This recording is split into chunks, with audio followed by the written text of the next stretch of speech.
This message was brought to you by Kabam. Keep paying us while we keep you. Hey, what is up guys? Welcome back to another episode of Eevee'sCliché here, playing more Marvel Content of Champions. And actually, this is kind of an update video on my last video on Bautista's Cosmic Challenge and the changes that were made to the actual challenge, or the event. So here, as posted by Adora on the Kabam forums, it seems as if there's two sides to this whole change. One was there was an error with the whole portal thing, that some devices wouldn't allow certain people to go ahead and connect to all the different routes or the paths. So that's one of them, but on the side, they noted, I'm assuming this is what happened. They noticed that people were beating the game or the challenge too easily, that they went ahead and changed the fact that after the first path you can connect to any other path that you wanted and have not yet completed after the first run. So if you guys don't know what I'm talking about, right here on the screen you see after completing the first path, you see that you only have two options. You only have the option to go for either A or B. A being to the next section or the next path with 5 more characters to defeat, and B being the boss, or Bautista, Bautista's boss fight, to go ahead and end the quest. Now, it's pretty interesting how they went ahead and changed that, because if you watch my last video, you can see that there is multiple paths that you can go ahead and choose from, depending, how you felt about the first route. If you went ahead and took too much damage from Rocket Raccoon or so on, and you needed a fresh start, because technically you can take a break if anything. And this is exactly what this whole post here from Kabam, the community manager, saying that they wanted to go ahead and make it more intense, a little bit more difficult. And you have to take in mind that if you don't take any breaks, it does make it a little bit more difficult. And on top of that, you do have to take in mind that you're gonna have to start digging into the units. So I think that was the idea, to be honest. There's those two sides to it. They felt like it was a mistake of their part, and then again, they also felt like people were actually beating it without having to use their resources. And of course, the most skilled player used about maybe 0 to any revive, 1 to 0 revives. So that's basically it. Now, I disagree with the actual rewards that they went ahead and gave out to everybody. The way they distributed, to me, it was very frustrating, because why the heck would they give me, I'm just saying, why the heck would they give me these level 3 team revives of freaking potions? I don't understand. Why would you reward me for me playing the game the way you didn't want it to go and still manage to beat it? That doesn't, you know what I mean? You're rewarding me for beating the game the easy way, versus you having to make it difficult and then not reward those people. I feel like it should have been the other way around. Should reward the people that actually went through the whole quest all in one route and one hit without having to restart. You know what I mean? But I don't know. I don't know what these people are thinking in Kabam. You have to take in mind that I actually did the run at 12 o'clock, and I went ahead and it took me about 2 hours and 30 minutes, just about.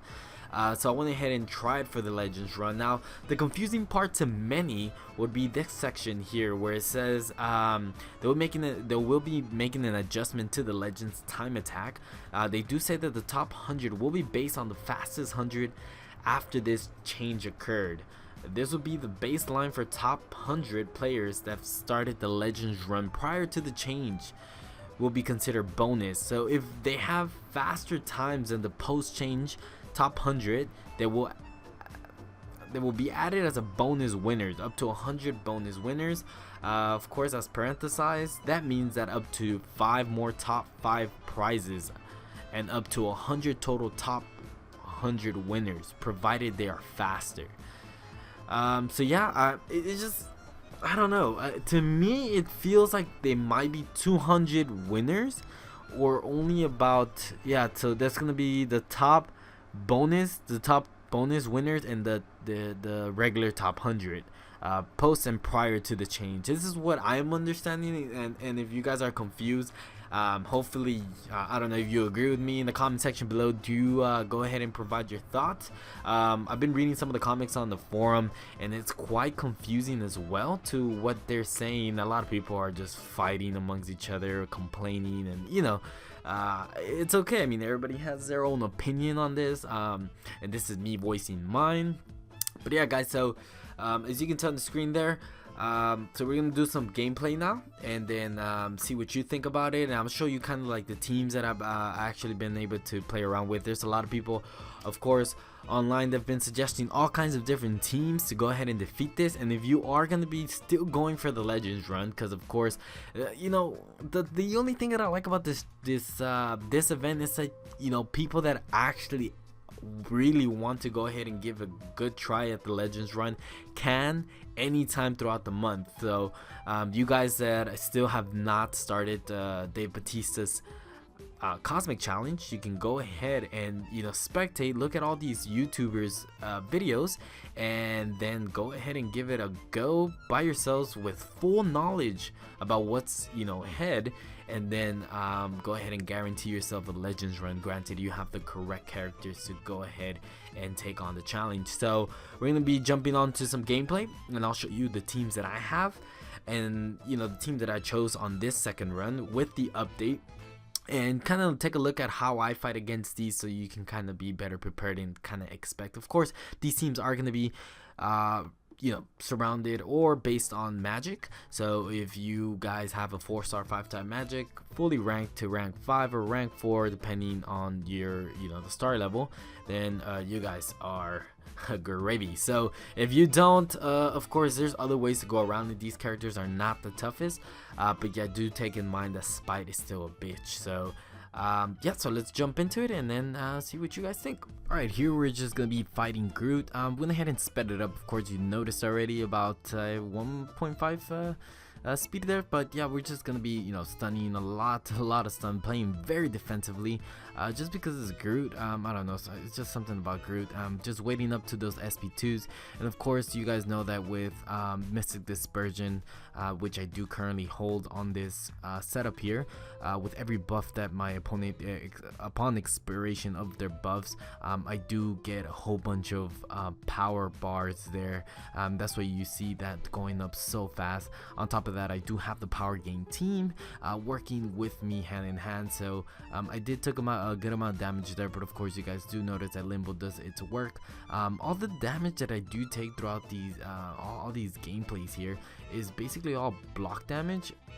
Unfortunately, I wish I had I could intercept a little bit better, but when it comes to gameplay like this, sometimes even when I'm trying to finish a end playing or end game stuff, content, whatever you want to name it, it kind of gets me a little worried, and I don't want to mess up, because that's the difference between you being bold and intercepting stuff. Is the difference between you having to use a revive or health potion. So yeah, so I'd rather use health potions than my revives, because revives are a little bit more scarce and are a little bit more expensive, and I'm not the type of player that spends on this game. So yeah, so here and now we're just keep on fighting the Star-Lord.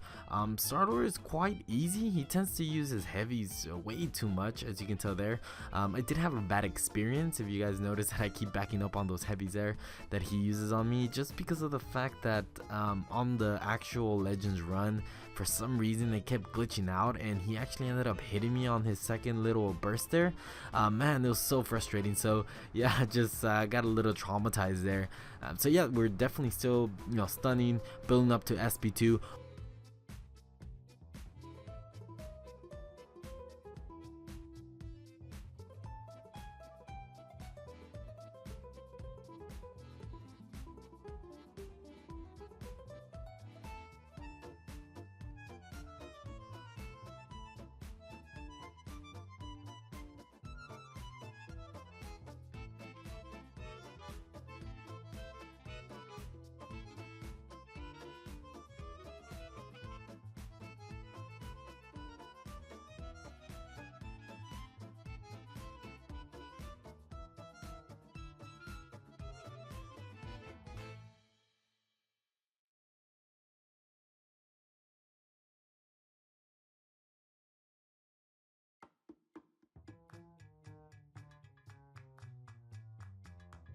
just bear that in mind. Of course, right there I just got taken out by Rocket Raccoon. Yeah, so many mistakes were done, but this is pretty cool about this team here. With Hawkeye, you can always have him as a backup. He does a great job at controlling the power bar with his L1, and of course gives away that bleed there, 100% guaranteed bleed, and about I wouldn't say that 20% hemorrhage on his ability, but I don't really highly, I don't know, I don't depend on it. If it does happen, hey, good for me, right? But yes, Hawkeye does a great job at controlling his L1, Rocket Raccoon's L1.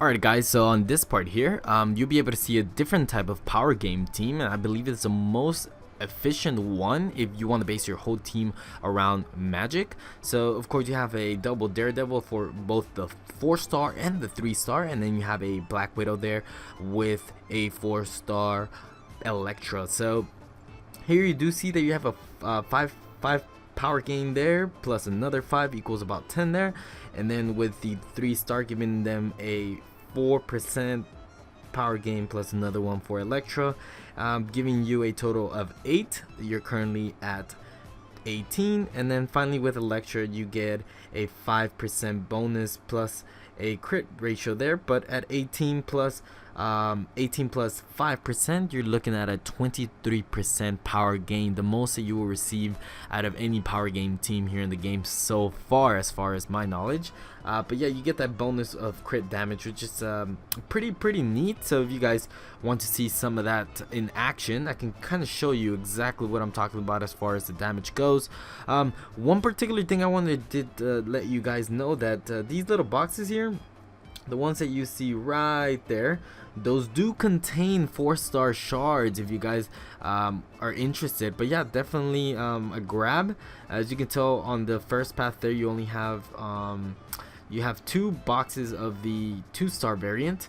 But yeah, let's go ahead and jump straight to this whole Gamora, and you can see the difference in power gaining with the 23% versus the one we currently had demonstrating on the previous gameplay. So let's go ahead and check this out real quick.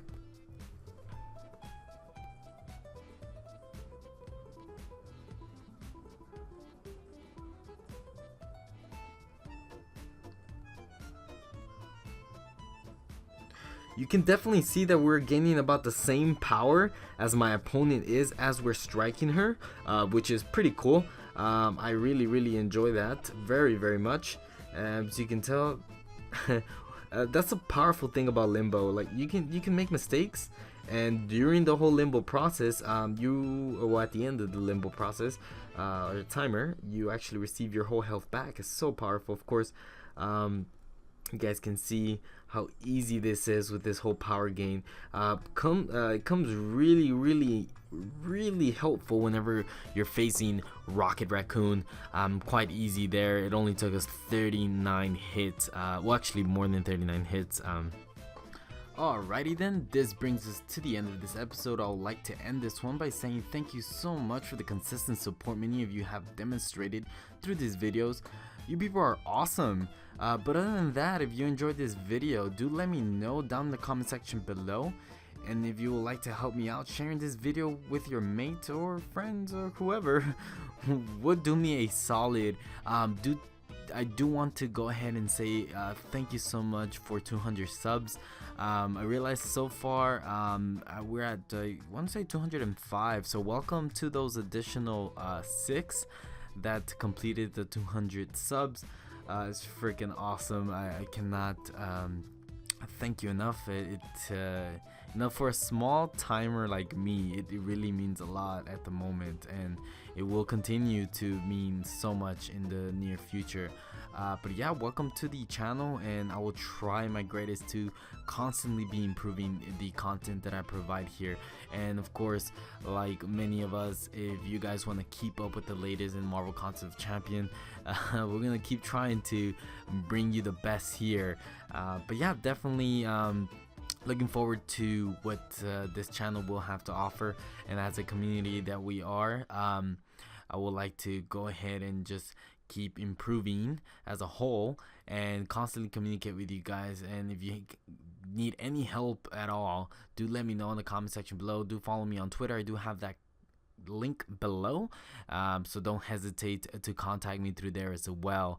I do have an email as well, that's at Eevee'sCliché, Eevee'sCliché at gmail.com. That link will also be provided below. If you guys have any questions, you can always email me as well. I do a good job at replying back, so yeah, thank you so much once again. Hope everybody has a great day and so on and so forth, and I'll see you guys next time.